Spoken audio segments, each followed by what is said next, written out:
Hi മക്കളെ, +2 Christmas exam time table വന്നിരിക്കുകയാണ്. ആത്മാർത്ഥമായി പറയുകയാണെങ്കിൽ നിങ്ങൾക്ക് ഓരോരുത്തർക്കും 8ന്റെ പണി തന്നെയാണ് കാത്തിരിപ്പുള്ളത്. പർട്ടിക്കുലർലി ബയോളജി സയൻസ് വിദ്യാർത്ഥികൾക്ക് എന്താണ് ആ ടൈം ടേബിളിനകത്ത് ഒളിഞ്ഞിരിപ്പുള്ള പണിയെന്നും അതിനെ നമുക്ക് എങ്ങനെ മറികടക്കാമെന്നും ഈ ചുരുങ്ങിയ ദിവസത്തിൽ എങ്ങനെ പഠിച്ചാലാണ് ഏറ്റവും മികച്ച മാർക്ക് നേടിയെടുക്കാമെന്നുമാണ് നമ്മൾ ഈ വീഡിയോയ്ക്ക് ഡിസ്കസ് ചെയ്യാൻ പോകുന്നത്. ഒട്ടും ലേറ്റ് ആക്കാത്ത കാര്യങ്ങളിലോട്ട് കിടക്കാം.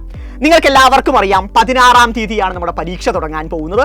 ആദ്യത്തെ പരീക്ഷ ഐശ്വര്യമായി ഫിസിക്സ് ആണ്. അതുപോലെ തന്നെ എല്ലാ പരീക്ഷകളും നടക്കാൻ പോകുന്നത് ഫോർനൂൺ ആണ്, രാവിലെയാണ്. ഫ്രഷ് ആയിട്ട് പരീക്ഷ എഴുതാനുള്ള അവസരം നിങ്ങളുടെ മുന്നിലുണ്ട്. ഇനി എന്താണ് ഈ പറയുന്ന പരീക്ഷകളുടെ ബുദ്ധിമുട്ട്, എന്താണ് നിങ്ങൾ നേരിടാൻ പോകുന്ന പ്രശ്നം എന്ന കാര്യത്തിലോട്ട് കിടക്കാം. ഫിസിക്സിനെ സംബന്ധിച്ച് വലിയ പ്രശ്നമില്ല. അതിനു മുൻപ് നമുക്ക് അത്യാവശ്യം സമയമുണ്ട്. കൂളായി തന്നെ പ്രിപ്പയർ ചെയ്ത് പരീക്ഷ എഴുതാം. അതിനുശേഷം വരാൻ പോകുന്ന ബയോളജി പരീക്ഷ നടക്കാൻ പോകുന്നത് 17-ാം തീയതിയാണ്. അഥവാ ഫിസിക്സ് പരീക്ഷ കഴിഞ്ഞ് ഒരു ദിവസം പോലും സമയവും സാവകാശവും ഇല്ലാതെ തൊട്ടടുത്ത ദിവസം നിങ്ങൾക്ക് ബയോളജി പരീക്ഷയുണ്ട്.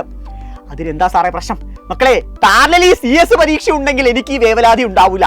കാരണം CS-ന്റെ പരീക്ഷ ഈ പറയുന്ന 17-ാം തീയതി ഇല്ല.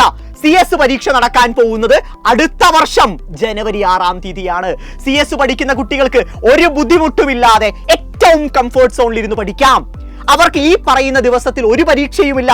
അവർക്ക് മാത്സ് പ്രിപ്പയർ ചെയ്യാനുള്ള സമയവും സാവകാശവും ഉണ്ട്. പക്ഷെ ബയോളജി സയൻസ് വിദ്യാർത്ഥികളെ സംബന്ധിച്ച് നോക്കുകയാണെങ്കിൽ ആ ഒരു സമയമില്ല.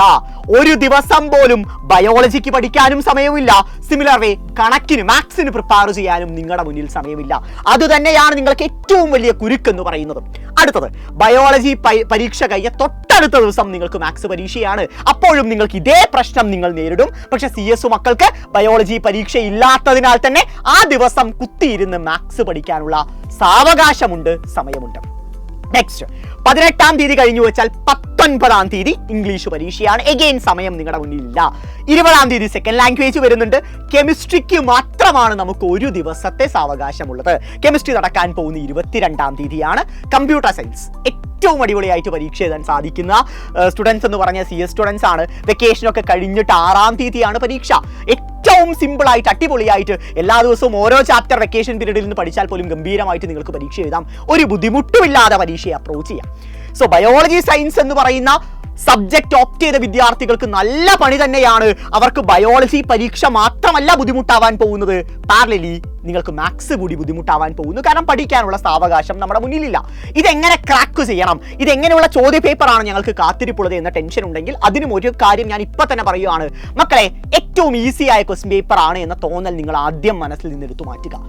എന്തായാലും സ്റ്റാൻഡേർഡ് ആയ ചോദ്യ പേപ്പർ തന്നെയാണ് ക്രിസ്മസ് പരീക്ഷകളിൽ വരാറുള്ളത്. വീണ്ടും അത്തരം ഒരു ചോദ്യ പേപ്പർ തന്നെ നിങ്ങൾ എക്സ്പെക്ട് ചെയ്യുക. കാരണം സാധാരണ പരീക്ഷ നടക്കുന്ന സമയത്തിൽ നിന്നും മാറി കുറച്ചുകൂടി സാവകാശം നിങ്ങൾക്ക് നൽകിയിട്ട് 15-ാം തീയതിയാണ് പരീക്ഷ തുടങ്ങാൻ പോകുന്നത്. ഡ്യൂ ടു ഇലക്ഷൻ നിങ്ങൾക്ക് എല്ലാവർക്കും അറിയാം. സോ ഏറ്റവും ഡിഫിക്കൽട്ട് ആയ സ്റ്റാൻഡേർഡ് ആയ ചോദ്യ പേപ്പർ തന്നെ വരുമെന്ന കാര്യം ഇപ്പോഴേ മെന്റാലിറ്റി ഫിക്സ് ചെയ്ത് വെക്കുക. അല്ലാതെ പരീക്ഷ കഴിഞ്ഞിട്ട് പരീക്ഷ ബുദ്ധിമുട്ടേറിയ ചോദ്യ പേപ്പർ ആയിരുന്നു, അത്തരം ഒരു സൂചന ഉണ്ടായിരുന്നില്ല എന്നൊന്നും നിങ്ങൾ പറഞ്ഞിട്ട് കാര്യമില്ല. ഞാൻ നിങ്ങൾക്ക് കൃത്യമായ ഐഡിയ എന്തായാലും ക്വസ്റ്റ്യൻ പേപ്പർ ഡിഫിക്കൽട്ട് ആയിരിക്കും. അതിന് തയ്യാറെടുക്കുക. അത്തരം ഒരു ചോദ്യ പേപ്പർ മനസ്സിൽ വെച്ച് നിങ്ങൾ പ്രിപ്പറേഷൻ സ്റ്റാർട്ട് ചെയ്യുക. അതായത് ഫിസിക്സിനെ സംബന്ധിച്ച് പറയുകയാണെങ്കിൽ PYQയിൽ ഊന്നി മാത്രം നിങ്ങളുടെ പഠനം മുന്നോട്ട് കൊണ്ടുപോവാതെ കൂടെ തന്നെ NCERTയിലുള്ള പ്രെഡിക്റ്റബിൾ ആയ പോസിബിൾ ആയ ക്വസ്റ്റ്യൻസ് കൂടി നിങ്ങൾ പഠിച്ച് മുന്നോട്ട് പോവുക. അതാണ് നിങ്ങൾ ഓരോരുത്തരും ചെയ്യേണ്ടത്. പിന്നെ മറ്റൊരു കാര്യം എല്ലാവരും ചോദിക്കുന്ന കാര്യമാണ്, സൈലത്തിന്റെ സ്റ്റഡി പ്ലാൻ എപ്പോഴാണ് ഉണ്ടാവുക, എപ്പോഴാണ് സൈലം ഞങ്ങൾക്ക് കൃത്യമായ സ്റ്റഡി പ്ലാനും സ്ട്രാറ്റജിയും തന്ന് ഞങ്ങളെ പഠിപ്പിക്കുക എന്ന ചോദ്യം പലരും ഉന്നയിക്കുന്നുണ്ട്, പലരും ചോദിക്കുന്നുണ്ട്. മക്കളെ, കേരളം കാത്തിരിക്കുന്ന സൈലത്തിന്റെ സ്റ്റഡി പ്ലാൻ ഉടൻ തന്നെ ഉണ്ടായിരിക്കും. നിങ്ങൾ ആരും ടെൻഷൻ അടിക്കേണ്ട ആവശ്യമില്ല. ഈ ക്രിസ്മസ് പരീക്ഷയിൽ ഏറ്റവും മികച്ച മാർക്ക് തന്നെ നമ്മൾ ഉറപ്പിക്കും. ക്രിസ്മസ് പരീക്ഷ തൂക്കുമെന്ന് പറഞ്ഞാൽ നമ്മൾ തൂക്കിയിരിക്കും. ഒരു ടെൻഷനും ഇല്ലാതെ കംഫർട്ടായിരുന്നു പഠിക്കുക. സൈലം കൂടിയുണ്ട്, ഞങ്ങൾ എല്ലാവരും കൂടിയുണ്ട്. ഉടൻ തന്നെ നിങ്ങൾക്ക് ആ ടൈം ടേബിൾ ലഭിക്കുന്നതാണ്. ഉടൻ തന്നെ ആ സ്റ്റഡി പ്ലാൻ വരുന്നതാണ്. ഇനിയുള്ള ദിവസങ്ങളിൽ സൈലത്തോടൊപ്പം നിങ്ങൾക്ക് റിവിഷൻ എക്സിക്യൂട്ട് ചെയ്യാം. ഏറ്റവും മികച്ച മാർക്ക് ഉറപ്പിക്കാം. Stay tuned.